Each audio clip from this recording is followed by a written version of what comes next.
محترم ناظرین، السلام علیکم ورحمۃ اللہ وبرکاتہ۔ میرے عزیز اور محترم دوستوں، آج میرے پاس میرے کچھ عزیزوں اور محترم دوستوں کی طرف سے کچھ سوالات آئے ہیں۔ آج میں آپ حضرات کو اس ویڈیو میں ان کے سوالات کے جوابات پیش کروں گا۔ میرے دوست کا ایک سوال یہ ہے کہ ایک آدمی پورا سال نماز نہیں پڑھتا ہے اور جمعہ اور عید کی نماز بھی نہیں پڑھتا ہے، تو کیا ایسے شخص کو مسلمان کہا جا سکتا ہے؟ تو میرے عزیز دوستوں، اس کا جواب یہ ہے کہ اگر وہ شخص اللہ پر اور اس کے رسول صلی اللہ علیہ وسلم پر پورا دل سے یقین رکھتا ہے، اسی طریقے سے نماز کی اور جو بھی دینی احکام ہیں ان کی فرضیت کا اقرار کرتا ہے، تو ایسے شخص کو مسلمان تو کہیں گے، لیکن کامل مسلمان نہیں کہیں گے، کیونکہ وہ اسلام کے ایک بنیادی رکن یعنی نماز کو ترک کرنے والا ہے۔ لہذا اسلام کے احکام جو نماز ہے وہ ایک بنیادی رکن ہے، اس کو ترک کرنے کی وجہ سے اس کو مسلمان کامل نہیں کہیں گے، بلکہ ایسا شخص بدترین گنہگار ہے اور فاسق ہے۔ نماز کو ترک کرنے والے پر حدیث میں بھی اور قرآن میں بھی سخت وعیدیں بیان کی گئی ہیں۔ میرے دوست کا ایک دوسرا سوال یہ ہے کہ ایک ایسا شخص، وہ کہتے ہیں کہ میں ایک ایسے شخص کے ساتھ کام کرتا ہوں جو نماز نہیں پڑھتا بلکہ جمعہ تک نہیں پڑھنے جاتا، کیا ایسے شخص کے ساتھ کام کرنا جائز ہے؟ تو میرے عزیز دوستوں، میرے بھائی کا ایک سوال یہ ہے کہ وہ ایسے شخص کے ساتھ کام کرتے ہیں جو نماز نہیں پڑھتا، حتیٰ کہ جمعے کی نماز بھی نہیں پڑھنے جاتا ہے، کیا ایسے شخص کے ساتھ مل کر کے کام کرنا جائز ہے یا نہیں؟ تو اس کا جواب یہ ہے کہ کام تو کافر کے ساتھ کرنا بھی جائز ہے، وہ تو پھر بھی مسلمان ہیں، لہذا ان کے ساتھ بھی کام کرنا جائز ہوگا، لیکن اگر وہ نماز پڑھنے نہیں جاتے ہیں تو دوسرے شخص کی جو ان کے ساتھ کام کرتے ہیں ذمہ داری ہے کہ ان کو نماز کی ترغیب دیں، اسی طریقے سے ان کو اچھی صحبت میں بٹھائیں تاکہ وہ بھی نماز پڑھنے کے عادی ہو جائیں۔ رہی بات ان کے ساتھ کام کرنے کی، تو ان کے ساتھ کام کرنا بالکل درست ہے۔ جی، میرے بھائی کا اگلا سوال یہ ہے کہ آج کل لوگوں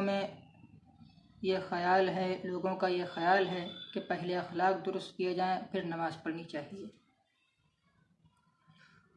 میرے بھائی کا سوال یہ ہے کہ آج کل کے معاشرے میں یہ بات پھیلی ہوئی ہے کہ پہلے تو انسان کے اخلاق اچھے ہونے چاہیے، اس کے بعد نماز پڑھنی چاہیے۔ تو اس کا جواب یہ ہے کہ یہ خیال اور اس طریقے کے جو بھی خیالات ہیں یہ بالکل باطل اور درست یہ بالکل باطل ہیں، بالکل بھی درست نہیں ہیں، کیونکہ یہ ایسے وسوسے اور ایسے خیالات یہ شیطان جو ہے ذہن میں ڈالتا ہے، اور انسان یہ سوچتا ہے کہ جب تک کہ اخلاق اچھے نہ ہوں اس وقت تک نماز پڑھنے سے کوئی فائدہ نہیں، حالانکہ نماز سے ہی جو ہے انسان کے اخلاق بھی اچھے ہوتے ہیں، نماز بھی اخلاق کے اچھے کرنے کا ایک ذریعہ ہے۔ لہذا یہ خیال بالکل غلط ہے کہ اگر انسان کے اخلاق اچھے نہیں ہیں تو نماز سے کوئی فائدہ نہیں ہوگا، بلکہ نماز پڑھتا رہے، نماز کو نہ چھوڑے اور ساتھ ہی ساتھ اپنے اخلاق کی اصلاح بھی کرتا رہے۔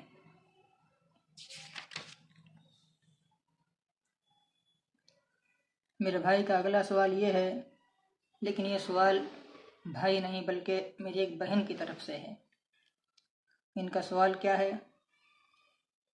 انہوں نے لکھا ہے کہ میں 5 وقت کی نماز پڑھتی ہوں، اب کالج میں داخلہ لینے والی ہوں، لیکن کالج کا ٹائم ایسا ہے کہ کہ میں عصر کی نماز نہیں پڑھ سکتی؟ کیا میں ہمیشہ مغرب کی نماز کے ساتھ عصر کی نماز کے فرض پڑھ لیا کروں؟ کیا مجھے اتنا ہی ثواب ملے گا یا نہیں؟ یہ میری ایک بہن کا سوال آیا ہے، تو اس کا جواب یہ ہے کہ عصر کی نماز کے بارے میں حدیث آئی ہے کہ جس شخص کی عصر کی نماز قضا ہو گئی تو وہ اسی طرح ہے کہ اس کا گھر بار لٹ گیا ہو۔ تو بہتر یہی ہے کہ یا تو کالج میں ہی نماز کو پڑھنے کا انتظام کیا جائے، یا پھر لعنت بھیجے ایسی پڑھائی پر جو نماز چھوڑنے کا ذریعہ بن جائے۔ ایسی پڑھائی جس سے نماز چھوٹ جائے اور اللہ تعالیٰ کا حکم چھوٹ جائے، ایسا کام بھی کرنا صحیح نہیں۔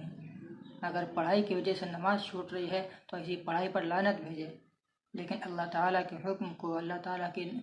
حکم کو توڑے نہ، بلکہ ان کی نافرمانی نہ کرے۔ نماز کو اپنے وقت پر پڑھنا ہی بہتر ہے۔ جی، میرے ایک بھائی کا سوال یہ ہے، انہوں نے لکھا ہے کہ کوئی ایسا معیار ہے جس سے عوام کو یہ معلوم ہو جائے کہ ہماری نمازیں قبول ہیں اور اللہ تعالیٰ ہم سے راضی ہیں؟ دیکھیں، اس کا جواب یہ ہے کہ ہمیں نماز کو بہت ہی خشوع اور خضوع کے ساتھ پڑھنی چاہیے۔